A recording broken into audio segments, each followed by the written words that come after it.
Good morning. Happy Tuesday, wherever you are. It's still morning where I am. I know it's not morning where Barbara is. My name's Tamara Grand, and I'm just going to grab my coat.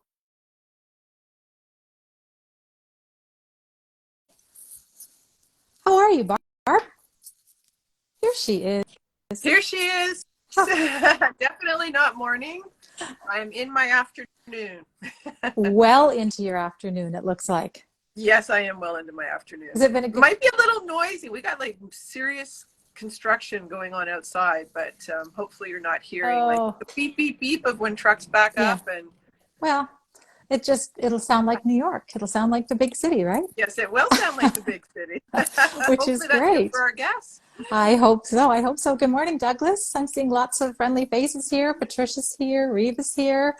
All our regulars. And then So some. and then some. Is everybody having a good week so I'm far? having a good week. So So far, far, so it's good. Tuesday. It always feels, you never know what it is on a Tuesday. It could be a Thursday, it could be a Friday, but what the heck? Well, doesn't that come with retirement? It does. Don't tell anybody. That's I never that's know. I never know what day it is. Honest to God. Honest to God. So we got to talk about the weather first okay. before we Quick, start our special because we guest on. promised. I know. Um, We it's just not. It's sunny here, and it's going to be hot. We're getting a big heat wave. Like the big heat dome is hitting this weekend. So that's 30, 31 for you guys in the States. That's probably like, I don't know, 85. It's hot. 150. It's No, really hot. it feels like it because we're Canadian wimps. We are Canadian, and our blood is still thick. It's not hasn't thinned out yet for our This summer. is true. Yeah. This is true. Well, it's gorgeous here. It's nice and cool, Oh, but it's going to get warmer, but not like what you guys are getting. look at Isabel's comment. Artists are not in retirement. No, That's true. we just mean we get to do whatever we want 7 days a week, as opposed to Monday to Friday, 9 to 5, right, Isabel? Exactly. All right. Anyway, Well, I believe our special guest I has I appeared. think I think he's already asked to join in. So So why don't let you me do start a on quick the intro. Okay, intro? so we are so excited to welcome American painter Brian Rutenberg to No Brush Required. Now, in his own words, he says he really is a failed magician who paints for a living. So I think we need to dig into that a little bit further. Hello. Hey, Brian, so nice to Brian? meet you. Thanks for coming Yes, today. You too. thank you. Can you hear me? You bet. We can. Oh, Absolutely. great. Yeah, so we are really, really excited to have you on.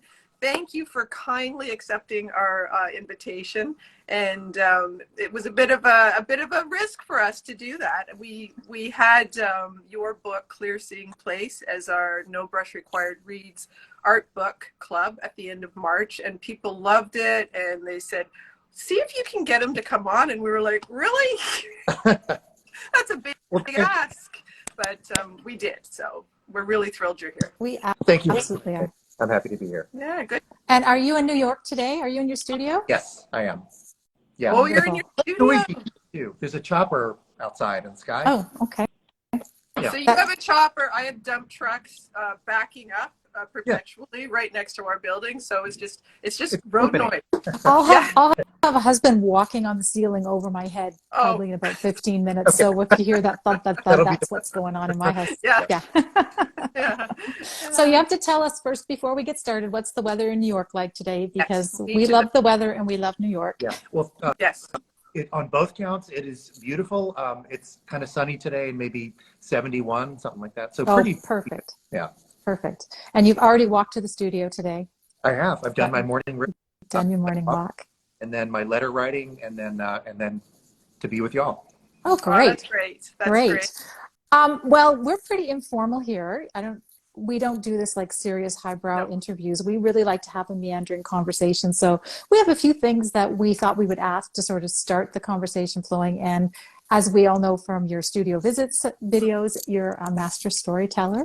And I suspect that we'll be able to just wind you up and you'll be able to just Release go you. and we'll and we'll let the conversation evolve. You know, sometimes we talk about pizza. It Yeah. happens. Yeah. That's my kind of conversation. That's So. what we do. Excellent, excellent. That's how we roll. So maybe like I mean, we know your background, but not everybody will know where you're from originally and sort of how you got into this whole art gig. So we'd love to hear a little bit about that. All Okay. 40 years of it Okay. condensed. Yeah. So I have been painting for 47 years, since I was 10 years old. I was born and raised in Myrtle Beach, South Carolina, which, if you might be familiar with that part of the coast, is called the Low Country, between Charleston and Myrtle Beach and a little further down. So I knew by 10 years old that I loved to play in mud. I was a really messy kid. I'm the reason that paper towels are on school supply list. Um, and to this day, that propriety with material, that willingness to make a mess and to put stuff together that doesn't fit together, greatly informs the paintings that I do. So I had very supportive parents. I always go back to them, and I'm grateful to them because they saw very early on that I was a solitary kid and I liked to be alone and draw. And I wrote poetry and did watercolors.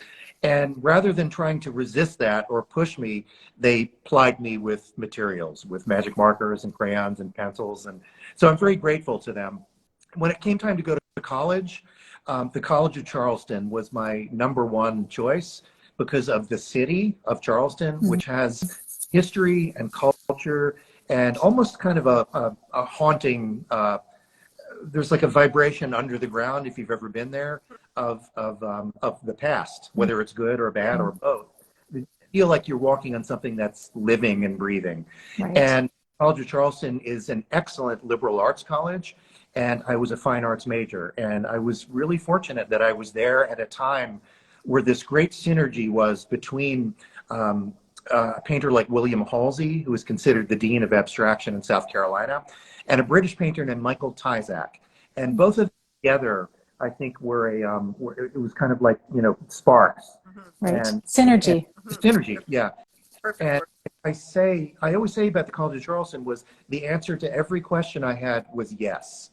So they encouraged me to push myself and to take risks and to make mistakes and to really learn, not just about the arts, but about history and philosophy and astronomy and sociology, all the other things that I took that are important to us as painters in order to tell the truth, the whole truth, the human experience, not just the art world stuff, but beyond. And then after college, my teachers encouraged me, and I wanted to move to New York City to get a graduate degree at the School of Visual Arts, and this was 1987. So I graduated on May 11th, 1987, and on May 12th, I boarded Piedmont Airlines with a one-way ticket to New York City with 2 suitcases. And one of them, if you read the book, has my clothes in it. The other one has my painting materials. And into the lining of one of my shirts, my mom sewed $500 cash. I wanted to take it back in case things didn't work out. And the money is still in the suitcase. Were you terrified, or were you just too young to be terrified? Too young to be terrified. No, how old would you have been, Brian? How old would you have been at that time? Just turned 21. Okay, so my parents dropped me in New York City in 1979 or 1980 to go to Parsons School of Design. And I was young, like younger than you would have been. And it is a huge leap of faith, isn't it, for parents to do that? So kudos to your folks. Father of a 21-year-old and an 18-year-old, it's hard for me to imagine doing that now, but I would, because I want to do what's best for them. But it's a different world too. Yes. I feel like my kids are 19 and 24, and I feel like I'm more involved with what's going on in their lives than my parents were, and things were just a little freer back then in terms of Katie, for it. Last night we were saying how we were underparented. Yes. And we are overparenting to our kids. So I'm always trying to, pull back a little bit with my own kids and let them be themselves and or be the most like themselves, which is the way I like. So what was that like? Like, you're in New York City, you're young. How did you come up with a way to kind of get the painting done and make a living and find a place to live? Yeah, exactly. Well, so what was great about the School of Visual Arts master's program was that they had a dorm, which was a sleazy YMCA on 34th Street, way on the west side. I had a room about the size of a bath mat, because that was entire wall-to-wall carpeting in my room, and it was about a 15-minute walk to the studios on 21st Street, which is just down the block from here. And the great thing about graduate school and what I wanted out of it was not the information and the exposure it gave me. I wanted a soft landing into New York City. And that's also what so I had, 20 or 30 people, most of whom were a great bit older than I was, who were, like-minded, and we had 24-hour access to our studios. And I would just work, 16 hours a day and then walk back up 7th Avenue to my dorm. And it was blissful. I didn't know anything else. I didn't have time to be scared. Sure, there were scary things. Yes. And I just did that for 2 years. Then I graduated, and then I moved out to Queens, to Jackson Heights, Queens, which is a suburb. It's one of the boroughs for y'all out of it, into a tiny apartment. And I worked part-time for 2 painters and also 2 art dealers. So I had basically 4 jobs at the same time, but all during the day and all with kind of tenuous structures or schedules, which would allow me the ability to work at night. And also if I had to take a day off or come in late, they were very good to me in that I could call in and say, I'm going to be late, or, can I get off to go to Pro Paint to go buy canvas, that kind of stuff. Right. And I don't know how I did it, but I just sort of squeezed by with $375 a month rent. And I ate peanut butter Captain Crunch, and I drank sweet tea for 3 years. And, through some of those artists whom I worked for, and through persistence in terms of mailing out little folders that I would make myself, and through just sheer luck, I managed to get a couple of, collectors interested in my work. Worked in a gallery that I ended up having my first New York show in. So it was a little bit of a substructure being constructed right under my nose, but I didn't know it at the time. To me, it was a paycheck and really dear people whom I'm close to today that I could be with every day. But little did I know I was sort of setting the groundwork for what would become a career, and it snowballed very gradually.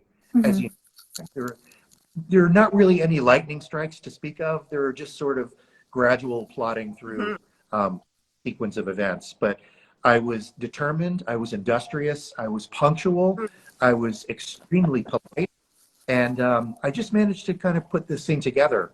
This I think of it as a slow-moving iceberg, and every it's off, and I get a painting.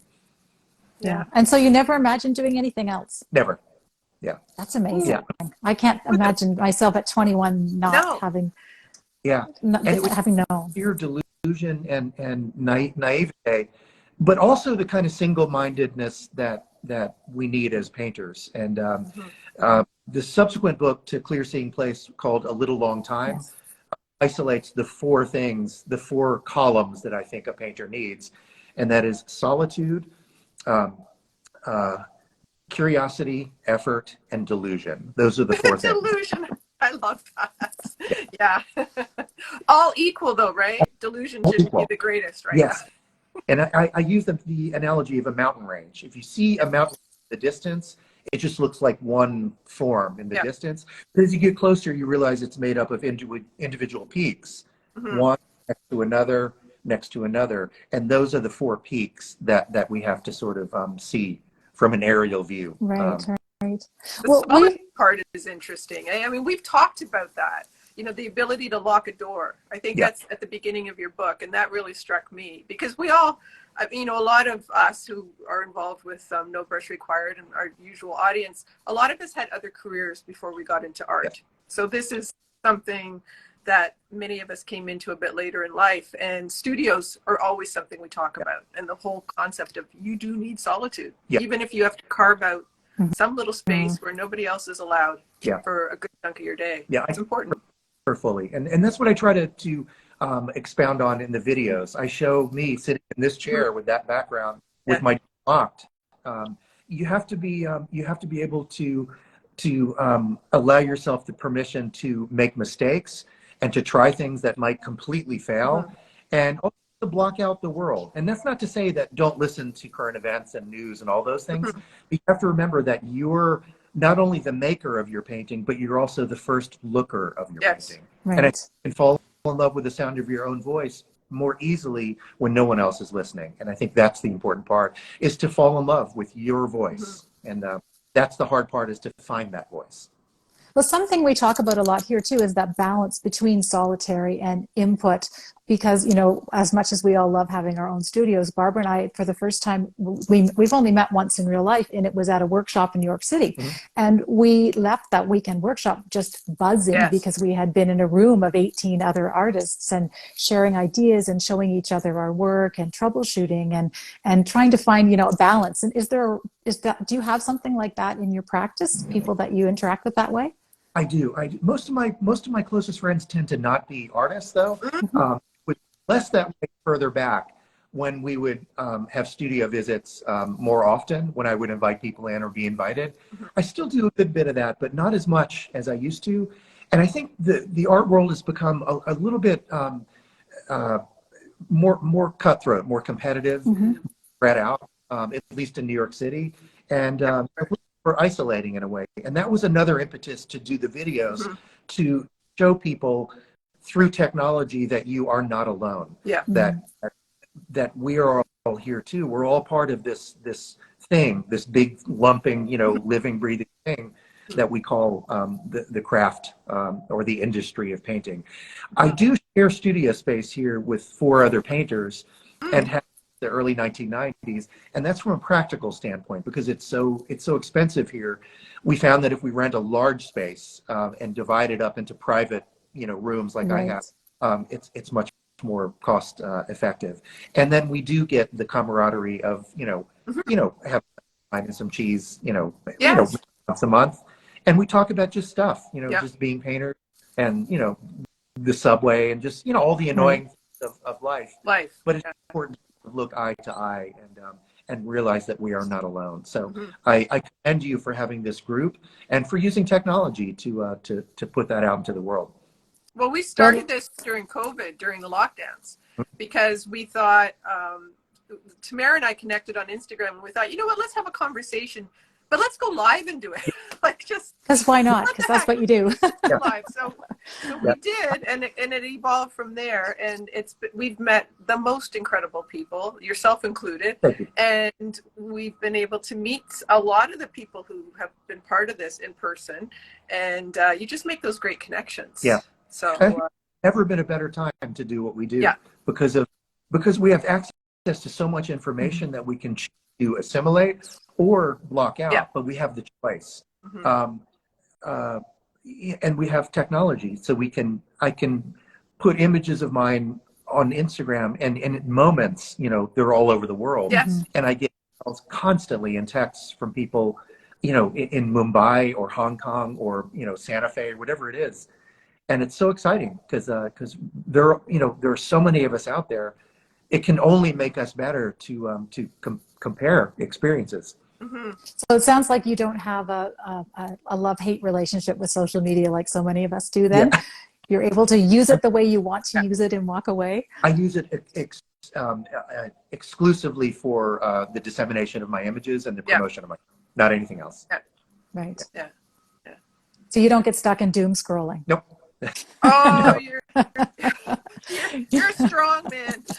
Because it's so easy just to, and then it's a rabbit hole. We're starting to get a lot of questions. Do you want to talk about that, Tamara? Maybe we can hold off on questions until later.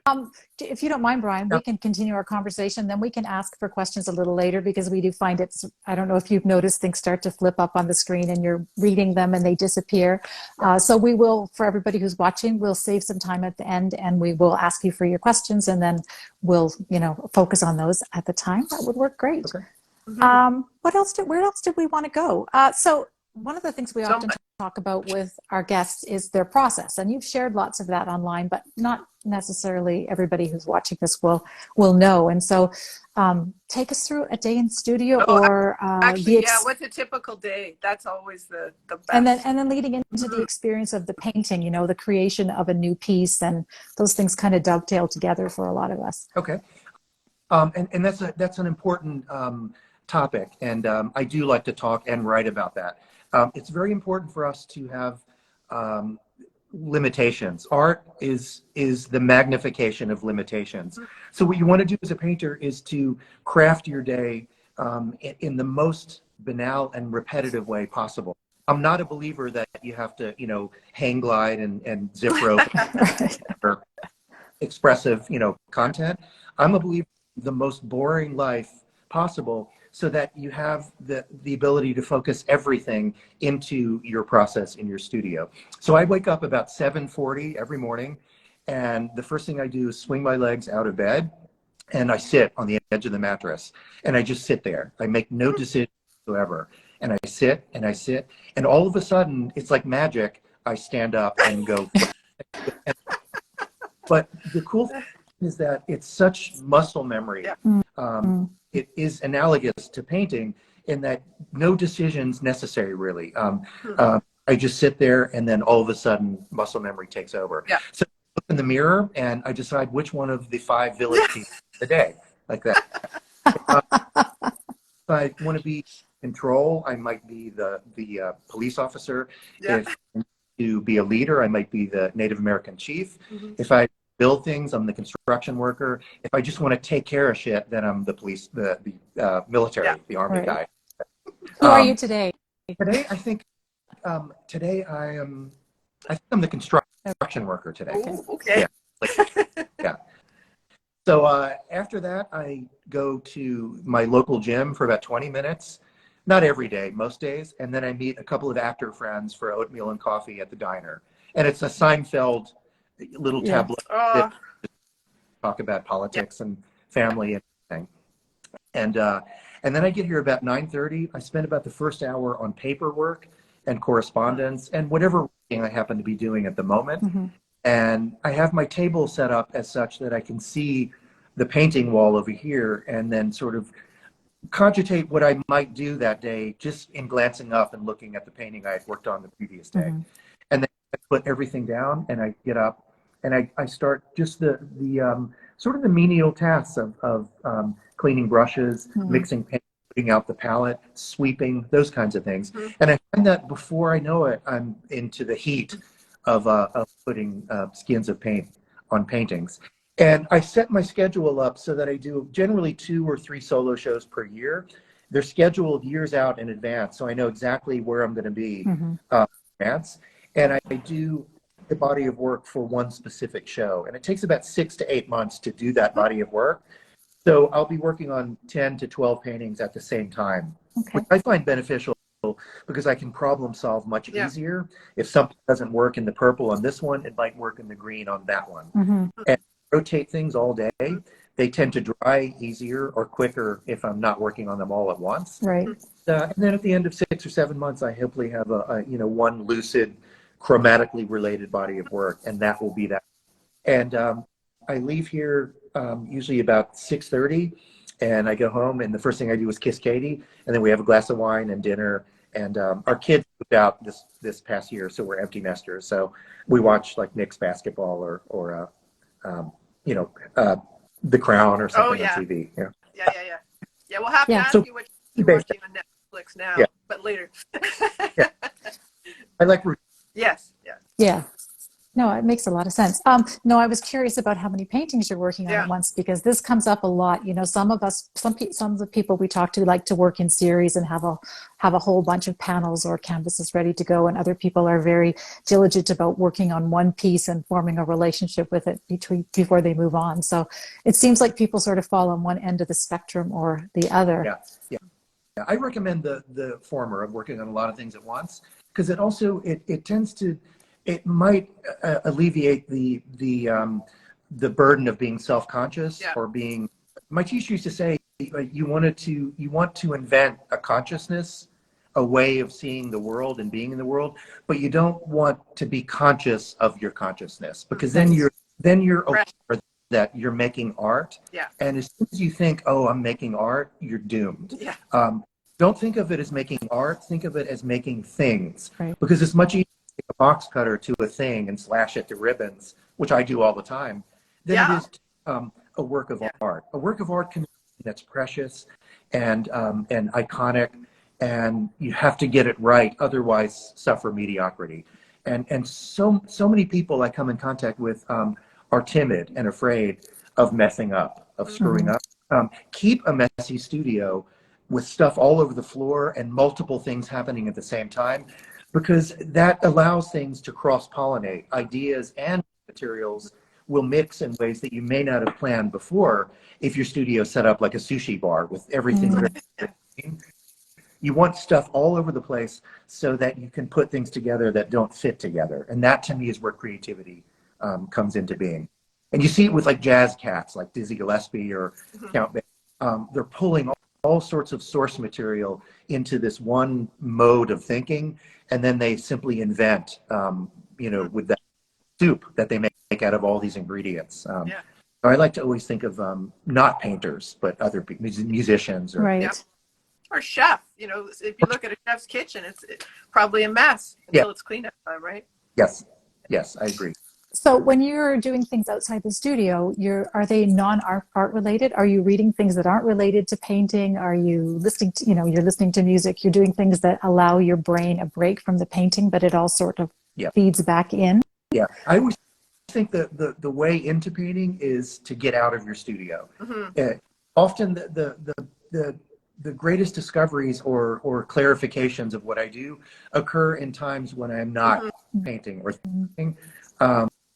It'll be, I like magic. I like stage magic. So I go to a lot of magic shows. I do go to museums, but I don't necessarily look at contemporary art. I look at mostly, I would say, Rococo painting, and then going all the way back to maybe Sienese painting. So, pretty broad swath of things, but not as much modern or contemporary. That's and why that. is that? I was curious. I feel like it maybe wasn't as aware of itself when art was more utilitarian as a way to give to express what religious or intellectual ideas to a non-literate audience. A lot, that's what paintings would be done for, or paintings that would serve as almost land maps or ways of if you think of Hudson River school painting, they were really the first conservation movement. They were about the beauty and the sanctity of nature and this great grand abstraction in the West, and art sort of protect it.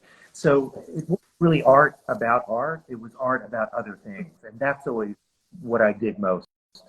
And so it seems to become more self-conscious as you move into, I guess, after the invention of photography, when painting itself didn't have to serve as a representation of something else.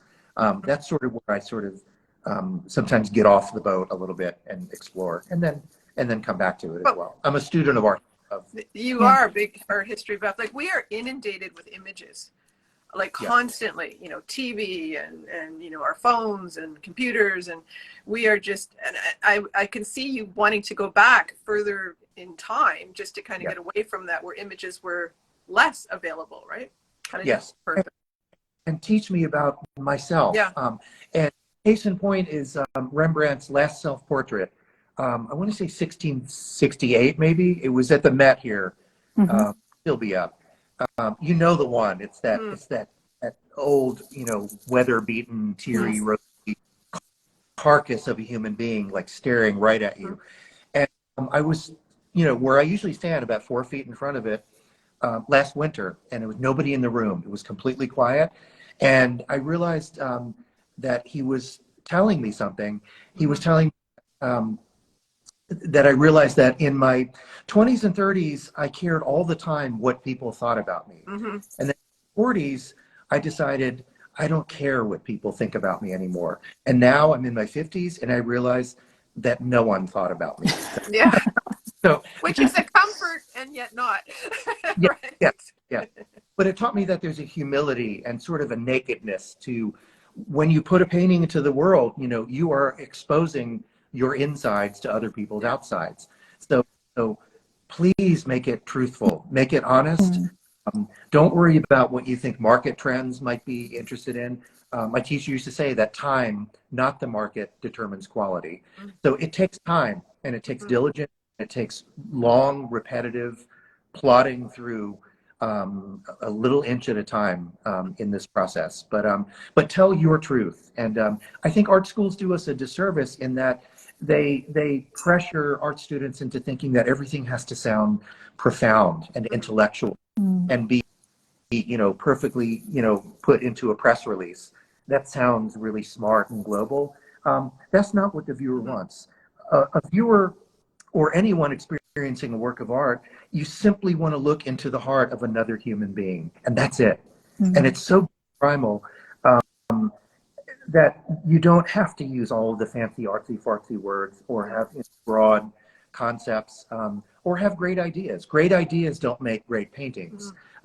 And attention to detail and to process and a rigorous approach to learning your materials, which matters a lot. So you know exactly what cadmium red will do when you mix titanium with it. So you don't have to think about it. So then you can just sort of spill out your heart, and you don't have to think about the material. And that just comes with time. So patience, so very important.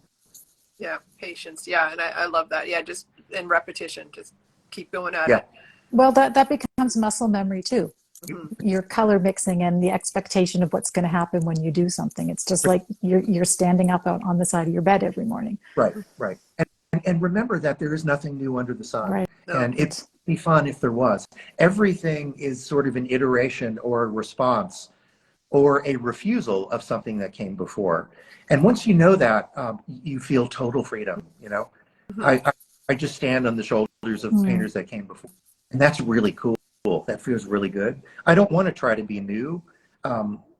Critics, it's always, what's new? What are you showing me that's new? That's nonsense. Edgy. Yeah. Got to have some kind of. Oh, that's worse, that word, Yeah. The most risky thing to do is walk down the street 100% yourself. That's the most risky thing you can do. And it's a hard thing to do. I think I think our current generation, where we are right now, and we can talk about social media or not, but I feel like it's become more and more difficult to be truly yourself. Right. Because in real we're life. Constantly analyzed and compared. Yeah. 100 years ago, or even 1,000 years ago, people used to live in little groups of like 50 or 100 people. So everyone had a chance to get good at something. And social media, everyone is an expert in everything all the time. So it just incites a behavior towards one another that would never happen if we were sitting across a diner table together having a French fries. People say things to each other and act in ways that are very ill-mannered and very cruel and very judgmental, and it just self-perpetuates. There's a bitterness, and I talk to my kids about that a lot. It is important to turn it off and to go back to things that are enduring, like walking in a park. Well, and I love what you say too in your book about be kind. Like kindness is so important. And how you saw that, firsthand. I can't remember who the artist was, but you met one artist who was extremely kind to you and respectful. Somebody else who kind of treated you like, the chauffeur and give you the time of day. And that left an impression. And there's a great lesson in there for all of us, right? Regardless of what we do. Yeah. Well, thank you for that. And it was Christo, the monumental. Yes. And, I learned from the best, and I always take my hat off. I had great teachers, and I feel like if I can just sort of, move a few steps ahead based on what they taught me and give that to as broad an audience as I can, I'll feel like I've done, had a good life if I can share what they taught me. Well, that's the generosity, right? The generosity of spirit. It's the number work of art. I forgot who said it. Maybe Nietzsche said all art comes from generosity and gratitude. I love that. Well, I just wanted to pivot slightly. You started to talk a little bit about your teachers, and I'm wondering, do you teach? Do you mentor? Is that something that outside of your studio visits where you're teaching a huge audience that you don't necessarily know you're teaching? I do occasionally a very small class at the 92nd Street Y on the Upper East Side. A group of students with a pretty broad demographic age range who have basically been in that class for almost 2 decades. So they're like family. And is this the painting class? But It is. So What's that? It's a painting class you're doing with them? Yeah. The what? Yeah. Yeah. And that's all I do in terms of that. So the videos is my way of you know, just expressing what I've learned and what I would like to learn, and then putting that out into the world. So I would say the videos and the books are the best way that I have found to be of use to other painters. And I do a lot of, especially before COVID and more now again, you know, visits to art centers and keynote things and things like that, workshops, all that kind of, where I'll go and be invited to not give the workshop, but just to talk, to address.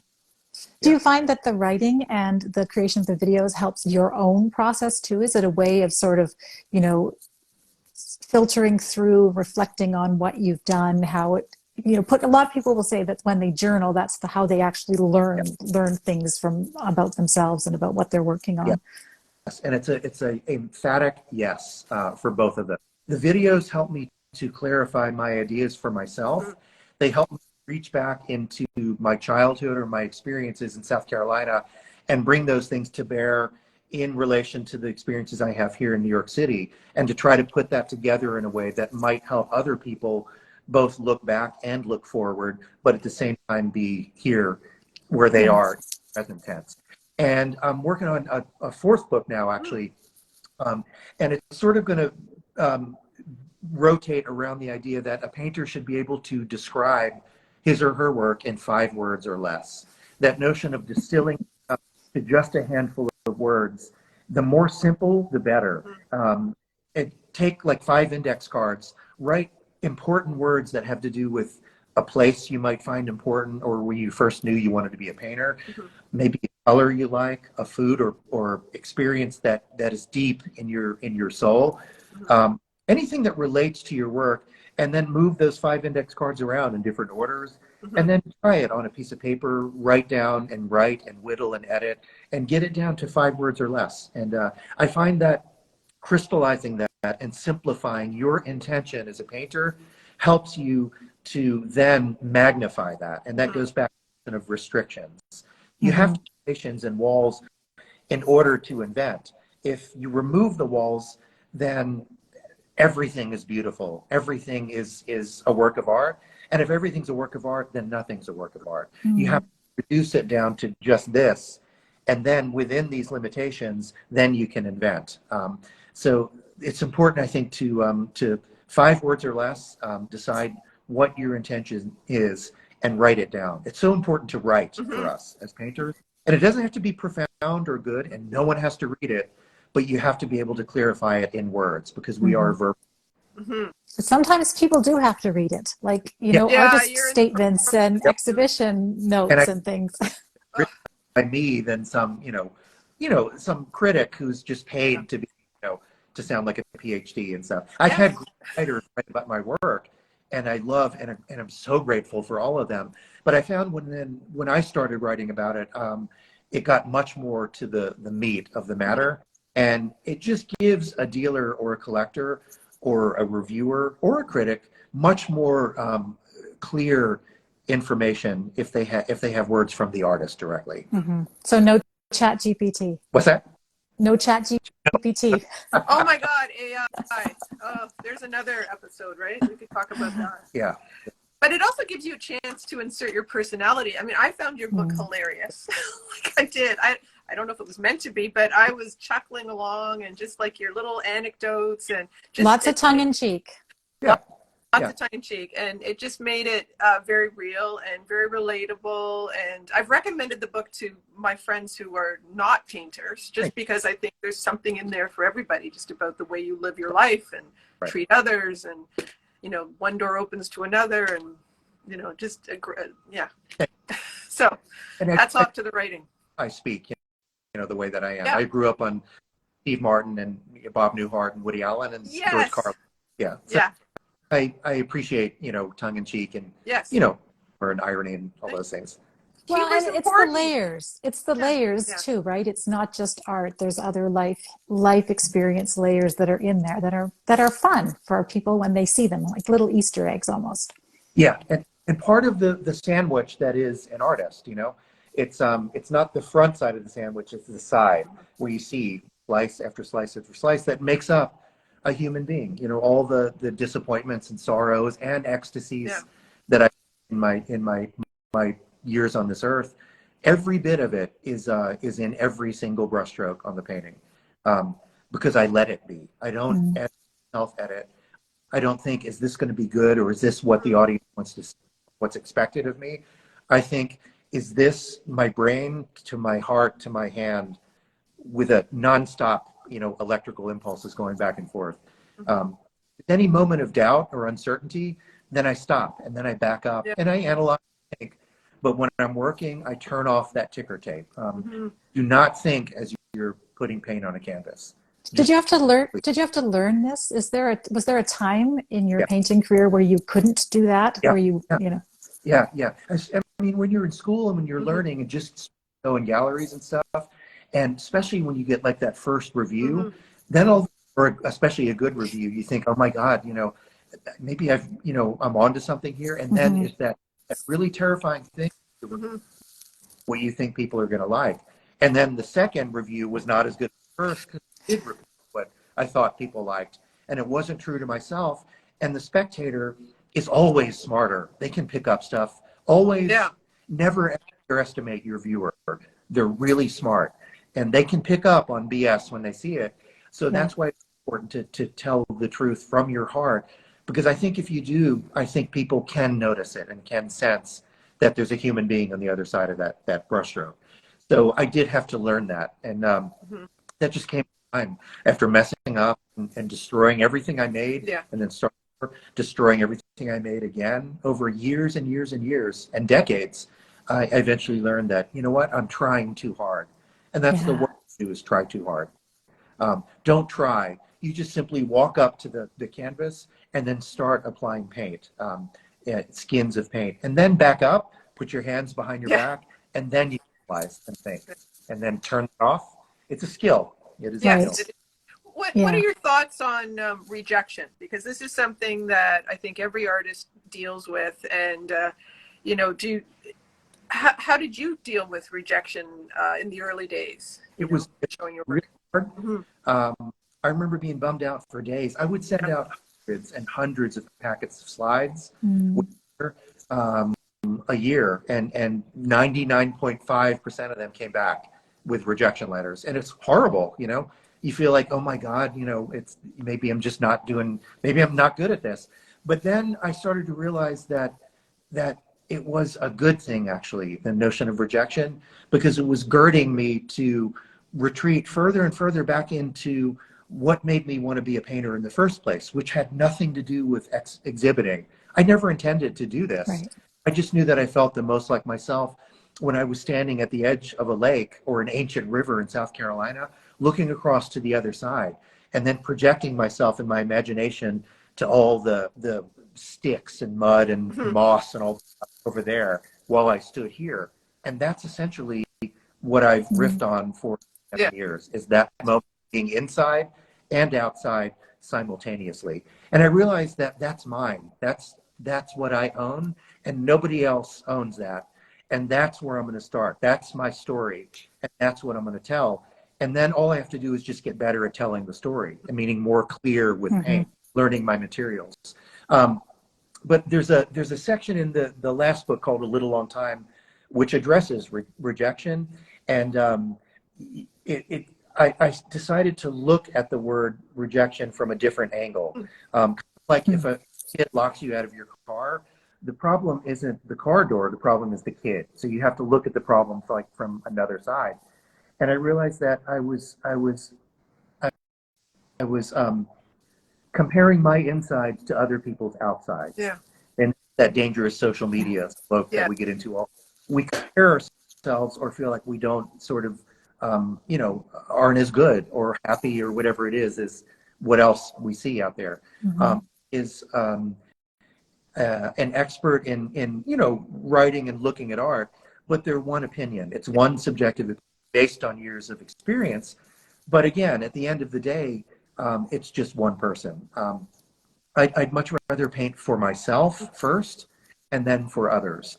and I feel like I've done it for myself truly, then I feel like I've done my job. And if someone doesn't like it, that's fine. If they like it, that's also fine. But I am still keeping to that promise I made to that 10-year-old me, standing on that ancient riverbank looking across to the other side, that I would do this and I would be the most like myself and I would tell the truth from my heart. And I think I've remained true to that promise. So, so when you get rejected, it hurts for a couple of days, but do other things. Get out of your studio, go have beers with your friends, walk through the park, or go see a movie, Yeah. and then come back and then start over. Rejection is it's part of what we do. They Van Gogh never sold a painting. I think in his entire. They told Meryl Streep she couldn't act when she was at Yale. Leonard Bernstein was rejected early in his career as a conductor and as a musician. I, I think it probably tells you you're onto something, you know? Well, and what's the story? I can't remember where it came from now. Movie book about the 100 rejection notes that you got the nail in your studio or in your office. It was about a writer, I believe, and their short stories. Yes. Yeah. I have pillowcases full of rejection. Oh, wow. Tamara, do you think we want to open it up to questions? Because Yeah. I know we're still getting them, so people are People are asking questions. Yeah. I've got one here in the question box. This is a technical question. So you use a lot of impasto oil paints. How long do your paintings take to dry, and do you varnish them? We wondered about that too. Yeah. So I use exclusively oil paint, and I do observe fat over lean, meaning fatter, more oil colors, not underneath less oil or fat colors. So I start with the more lean colors. Okay. I start without any mediums at all, sometimes just terpenoid, but no Galkid or no linseed oil, no fat is added in the beginning. And I allow that layer to dry, which takes a couple of days, really. Often and then I build up in sequential layers after that, sometimes up to 3 or 4 inches thick. And do sometimes, gloop and drip. And I like all this. The paint is doing what it does, responds to gravity. And those thickest layers can take sometimes a year to dry, all the way to the bottom, maybe more. But I tend to work on many things at once. As I said, I keep a good system of ventilation here in my studio with open windows and fans, and it does speed up the drying time. You can also add secatives like Japan Dryer, which is a solution that you can add to oil paint, which will increase the drying time. Right. Like Galkid, which is a Gamblin product, and it's an alkyd resin, which dries fairly shiny, but it also does speed up the drying time. Oil paints, and yes, so I do observe fat over lean. Yeah. Okay. Now, Somebody we're mostly acrylic painters. You don't varnish oil paint, do you? Oh, that was the other question. Yeah. I don't really varnish much. I tend to work linseed oil or walnut oil, which is my favorite, into the paint. So it will hold a fair bit of luster or sheen as I'm working. If I find later on I do need a bit more luster, or I want to revive colors that have had the oil sort of dissolved out and they tend to look chalky, like dark colors, I work with something like Gamblin's Gamvar, which is a varnish. It's very thin and watery, and I apply it with a clean brush in very thin layers, always ending on the vertical, because you get less light, hitting it, distractions. Oh, thank you. That's a good point. I have a big varnishing job to do. Yeah, always, because then the light will hit horizontal ridges and stuff, and it's distracting. Thank you for that. Okay, so Rena asked, I saw it go flying by. Have you always worked with such a highly saturated palette, or is that new? Rena, I hope I got that right. Yeah, yes. The answer is yes. As a child of the Myrtle Beach, South Carolina resort honky-tonk kitsch culture, if you know Myrtle Beach, it is full of blinking neon lights and amusement parks and arcades, surrounded by some of the most haunting natural landscapes on the East Coast, called Brook Green Gardens, which I was just at recently. So those two landscapes, one artificial and one natural, colliding head-on at 200 miles an hour, is what sort of sparked the work that I do today. So that high saturation color does come from that growing up in a resort town with neon, highly artificial saturated color. But again, a color can't appear highly saturated unless it's countered with something scary. You have to have contrast in order to make the one seem bright. I love the I won't call it a language of color, but the expressivity of color as a source of light. Not just light hitting the surface and coming back to your eyes, but the artificial manufacturing of the illusion of color. It was Hans Hofmann who said, in nature, light creates color. In painting, color creates light. We don't have light in paint. All we have is dewy paint. So you have to learn how to modify or modulate high intensity, middle, and then low intensity to get the sensation of light being cast across or through or coming from behind at us, like stained glass. So I very much love the interaction of color. It really is the driver of the emotion in my work, is the color. Yeah, and I feel like that's what people respond to it too, right? Like it's that intensity, it's that energy that you see when we look at your work. Yeah. Well, and do you light. have a favorite color? I like phthalo green. Yeah, I like that. Messy, isn't it? That's you can go in a lot of directions with that color. Yeah, it's intense. It's definitely intense. It's also highly. It gets under your fingernails and into your. Even though I wear gloves, so when I go out, everybody knows that I've been painting. That's okay. It's your calling card, right? I usually walk out with paint on my cheek or a little dab of something fluorescent in my hair. So yeah. I had several months ago, and I didn't realize that my painting shirt had vermilion all over the side of it. So I took a shower, but I didn't know about this area. And when I took my shirt off in the physical, my doctor almost fell over. She was like, "Oh God, what happened?" You know. Do you know what I did this week? I just pulled out a pair of old white jeans that I never wear because they're white because I'm afraid of making them dirty, and I'm turned them into my studio pants. And I'm just going to say, fuck it, they're going to get covered in paint, and they're going to be a piece of art on their own when they're done. to negate that notion of being careful. Yeah, exactly. Wipe your brush. Exactly. Yeah. I did. I've been wiping my hands all over my ass. You should look like Liberace by the time it's finished. Just be down color. Yeah. Bonnie Nelms asked, what were your 5 words for your work if you were going to write them down on index cards right now? My 5 words are standing here while looking there. So standing here while looking there, it implies, first of all, a solitary human figure experiencing a place. So I'm standing here on the mud. I feel the physical earth under my feet. Then there's a middle ground, and I could easily walk over there. First, I kind of have to project myself there in my imagination, and then background.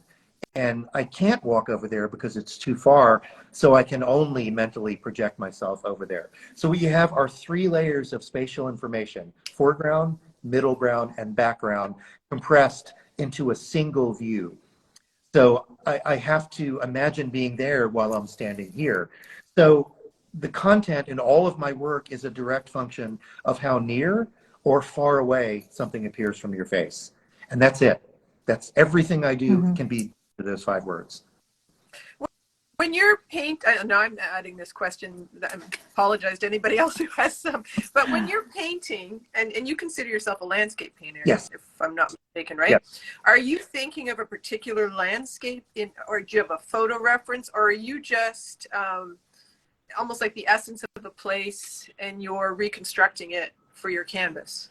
It's the latter. It's more of it's not a reconstruction, it's more of a possession.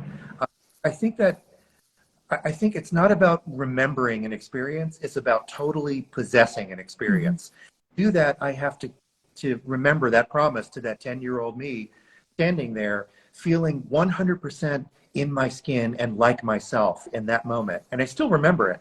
And my career has been sustained by not recalling or recreating that experience, but by totally almost exercising it in the present tense. And I find the best way to do that is to manufacture a physical place on a flat surface right in front of me.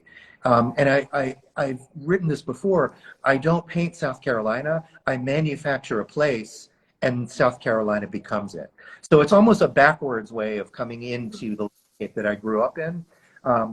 A good analogy might be a telescope. If you think of a telescope, we're all taught to look through the narrow end at the bright of Earth. But our job is to spin that telescope around and have the entire universe compressed down to a diamond, and then put that in front of the viewer. And that's what we're after, is your little diamond. Compress it all down to the tiniest little speck possible, white hot diamond clarity, and that's what you want to give to your viewer. And it's the hardest thing in the world to do, but it's the easiest thing in the world to do at the same time. The novelist Nicholson Baker said that a novel should answer only one question: is life worth living? And I think the same applies to us. That's a brilliant quote. That is a brilliant quote. Good writer. You know, I think it's so powerful that that the 10-year-old Brian is still very much with you, part of you, that your childhood is really feeding into what you do. I don't think a lot of people have the privilege of being able to do that, and it is a privilege, you know. And but it's also in all of us It too. I think everything you knew or need to be a painter, you had by the first grade, you know, or 10 years old. I think the rest is just is information. And I think it was Einstein that said that knowledge is experience, the rest is just information. So it's that experience, not all the information and noise that comes after, although that's wonderful to learn, keep learning. But I think those primal, you know, those diamonds, I think, are in us from the very beginning. I was very lucky that I had the ability to experience those things, and I had a structure and a family that allowed me to do that. I don't take that for granted. I know that's not the same for everybody else. It isn't. It isn't. Yeah. And I'm fully cognizant of that. But I try to encourage people to try to, you know, close their eyes and get out of the studio and get back to those things that made them. When did you first realize you wanted to be a painter? There has to be like maybe an event or a person or, that made you want to do this. It's not to show or to sell in galleries. No. All that's outside stuff. There's something else. There's a stone in our shoe that's there, and we can't get it out, you know, and you walk around with it and it's always there. That's an interesting thing to ask yourself. And it's kind of a question, but when did you first realize this? Ocean City, New Jersey, on a beach, very, very, very young, drawing in the sand. Yep. And as we've been talking, I keep getting these flashbacks of, like, you know, the sand getting wet and how different the stick would move when the sand was wet versus dry. I can picture it like it was like yesterday. So you can make a career. Lovely. You can have a career from that. It was like a haiku poem almost. Yeah. I hate to do this, Tamara. I'm the clock watcher. If we go over an hour, we lose this. And I've been watching comments, and people are saying, I want to watch this again and again and again. So we can't let this go over. Okay. It's 2:58.